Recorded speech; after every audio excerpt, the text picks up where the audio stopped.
Kita sudah masuki hikmah yang ke-155. Bunyinya adalah, bukan sebuah keistimewaan kalau orang di sekitarmu ingin membahagiakanmu, tetapi akan menjadi sebuah keistimewaan jika orang di sekitarmu bahagia denganmu. Jangan buru-buru bangga jika ternyata orang di kiri kananmu berusaha untuk menjadikan engkau bahagia. Karena di saat seperti itu karena baiknya mereka, bukan baikmu. Hidup mereka hidup mengabdi kepadamu agar engkau bahagia. Bukan sebuah keistimewaan yang ada pada dirimu atau diri kita. Kalau ada orang berbondong-bondong, berlomba-lomba untuk menjadikan kita bahagia, itu bukan sebuah keistimewaan. Akan tapi keistimewaan yang sejati adalah jika orang yang bersama kita bahagia dengan kita. Jika disabdakan baginda Nabi sallallahu alaihi wasallam bahwasanya innama bu'itsu liutammima makarimal akhlak. Aku diutus oleh Allah untuk menyempurnakan akhlak. Akhlak itu apa sih? Akhlak itu bukan sekedar kalimat terucap, akan tetapi akhlak itu adalah sesuatu kebaikan. Pertama harus kita yakini. Kemudian kita terapkan pada diri kita.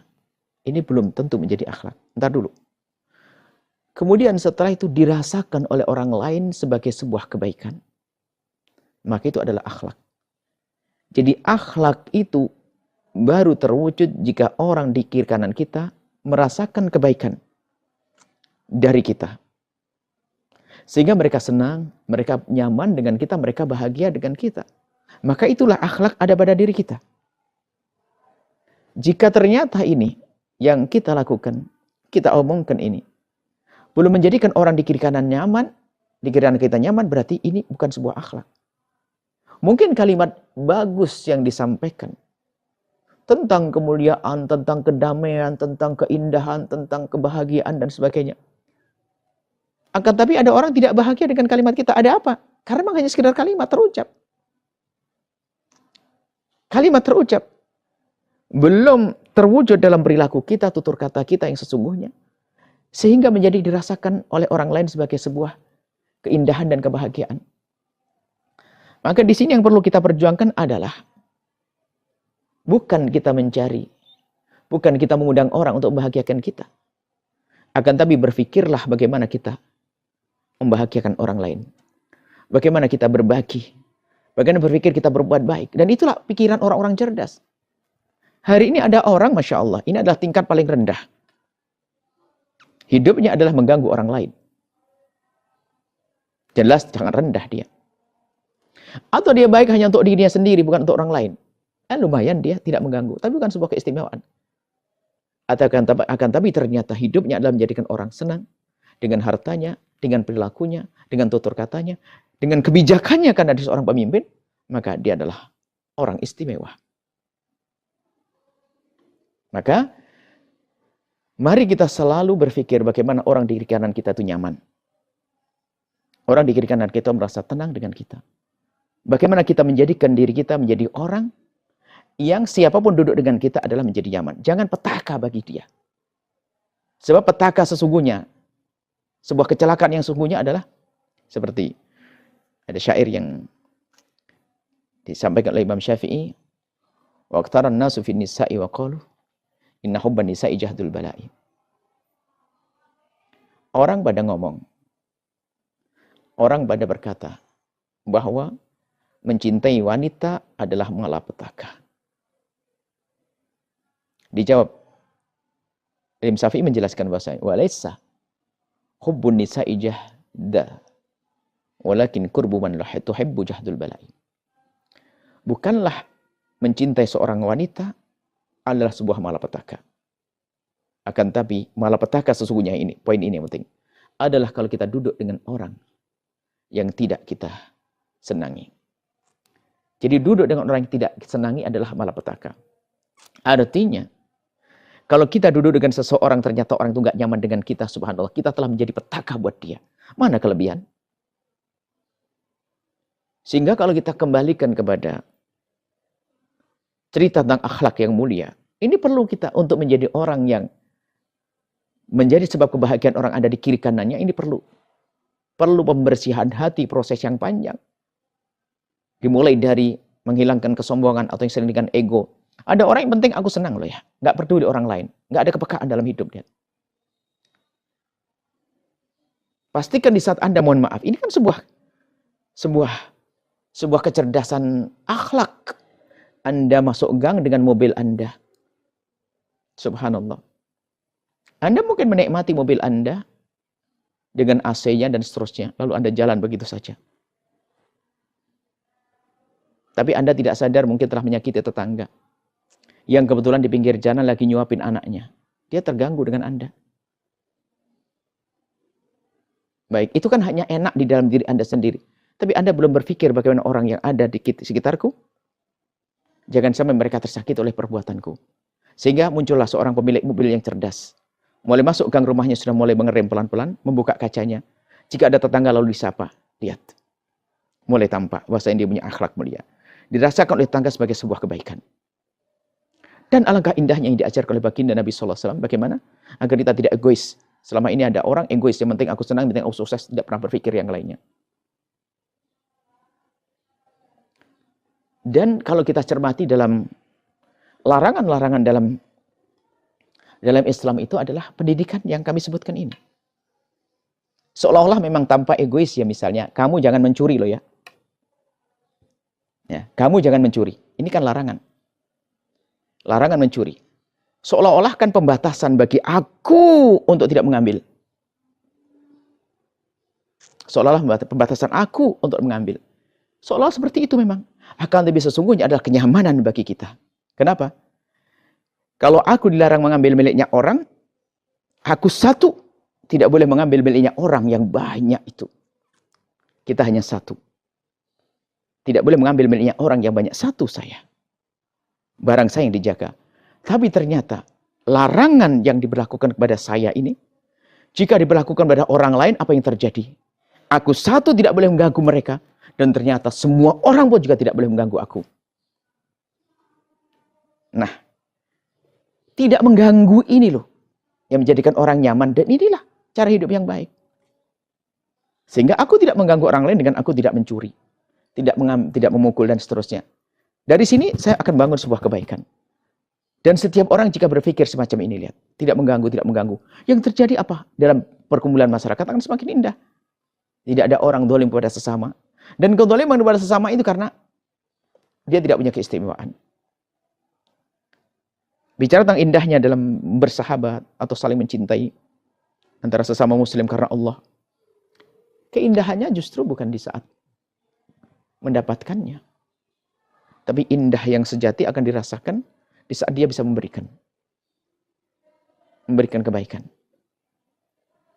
Makanya kalau orang di kiri kananmu itu merasa nyaman dan senang kepadamu, maka sesungguhnya engkau telah memberikan kesenangan kepada mereka dengan banyak hal yang ada pada dirimu. Dengan tutur katamu, mungkin dengan hartamu, dengan jabatanmu, dengan segala yang Allah berikan kepadamu. Dan itu baru manusia istimewa. Sekarang kebalikannya tidak. Allah beri bekal untuk mulia, menjadi istimewa tapi tidak dijadikan untuk istimewa. Dikasih jabatan zalim. Dikasih kekayaan tidak peduli dengan sesama. Pengennya orang menghargai dia, muliakan dia dan seterusnya. Orang pun tidak senang kok coba. Apakah menarik bagi Anda orang yang hanya pengen disanjung, pengen diperhatikan? Lihat. Lalu orang memperhatikannya. Orang perhatikan. Sehingga wah disanjung, dimuliakan, diperhatikan oleh orang ada di kiri kanannya. Sepintas tampak dia punya keistimewaan. Oh tidak. Keistimewaan adalah bagi mereka yang memperhatikannya. Bukan bagi yang diperhatikan. Sehingga pendidikan bagi Nabi SAW adalah berbagi, melakukan kebaikan pada orang. Karena Allah, terserah apakah mereka nyanjung kita atau tidak. Membalas kebaikan pada kita atau tidak. Yang penting kita tidak boleh menyakiti tetangga. Lihat. Man kana yu'minu billahi wal yawmil akhir. Menghormati tetangga.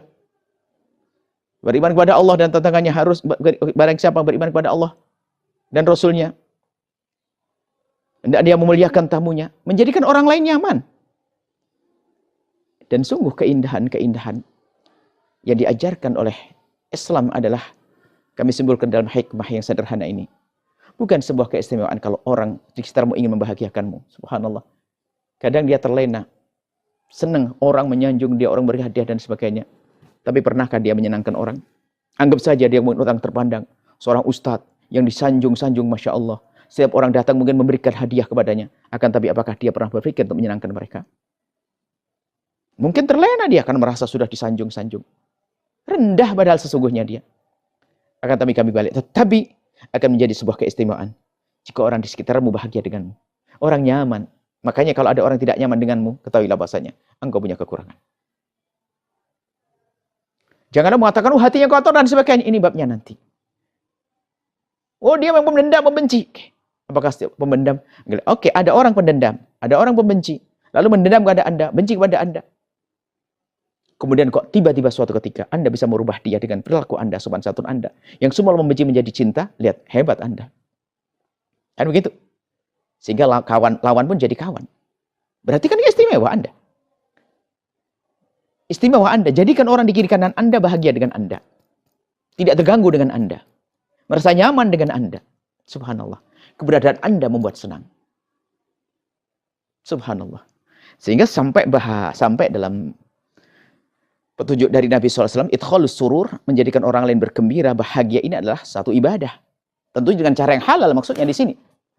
Tersenyum, kita menyapa yang baik. Menjauhkan dari hal yang menyakitkan. Mohon maaf kita bertiga, saya berbisik dengan salah satu, yang satu saya tinggal, menyakitkan nggak boleh. Kita masak, aroma kuahnya tersebar ke tetangga, lalu tetangga tidak diberi apa-apa. Ini tidak akhlak mulia. Jika engkau memasak satu masakan, lalu tercium baunya sampai tetangga, tolong sampaikan masakanmu ke tetangga. Agar tidak menyakiti mereka. Subhanallah, alangkah indahnya akhlak yang diajarkan oleh baginda Nabi Muhammad SAW. Maka wahai para perindu ridha Allah, jangan jadi orang egois. Pengen disanjung, dimuliakan. Subhanallah. Ada merasa tua mungkin. Anggap saja, mohon maaf, merasa ustadz. Sehingga kerjaannya ngabsen. Wah, dia nggak datang ke saya. Dia nggak sowan ke saya. Dia nggak muliakan saya. Nggak menghargai saya. Apa itu? Kenapa kau tidak berpikir Anda datang ke dia? Oh, dia lebih mudah dari saya. Dia lebih mudah dari saya sebagai ketua. Lah, ini sombong. Urusan kemuliaan pakai tua muda. Makanya jangan Anda, ponakan saya tidak ke saya. Terus, kalau ponakan tidak datang ke kita, lalu kita nggak datang. Bukankah Nabi mengajarkan, laisal wasilu bil mukafi', walakin wasil man idza quti'at rahim wa shalah. Penyambung silaturahmi sejati adalah bukan orang membalas, akan tapi di saat diganggu malah mendatangi. Lebih mudah dia, saya datang kepadanya, nggak ada masalah. Dia menyakiti, saya datang kepadanya. Alangkah indahnya akhlak yang diajarkan oleh baginda Nabi Muhammad SAW. Mari kita simak kembali ini. Mutiara hikmah bunyinya, bukan sebuah keistimewaan kalau orang di sekitarmu ingin membahagiakanmu. Ingat, itu bisa jadi karena baiknya mereka, bukan karena baiknya dirimu. Bahkan seandainya itu karena baiknya dirimu, maka itu juga ada tambahan karena husnudzannya mereka bahwasanya baikmu itu adalah benar-benar. Sebab baik kita belum tentu baik karena Allah loh ya.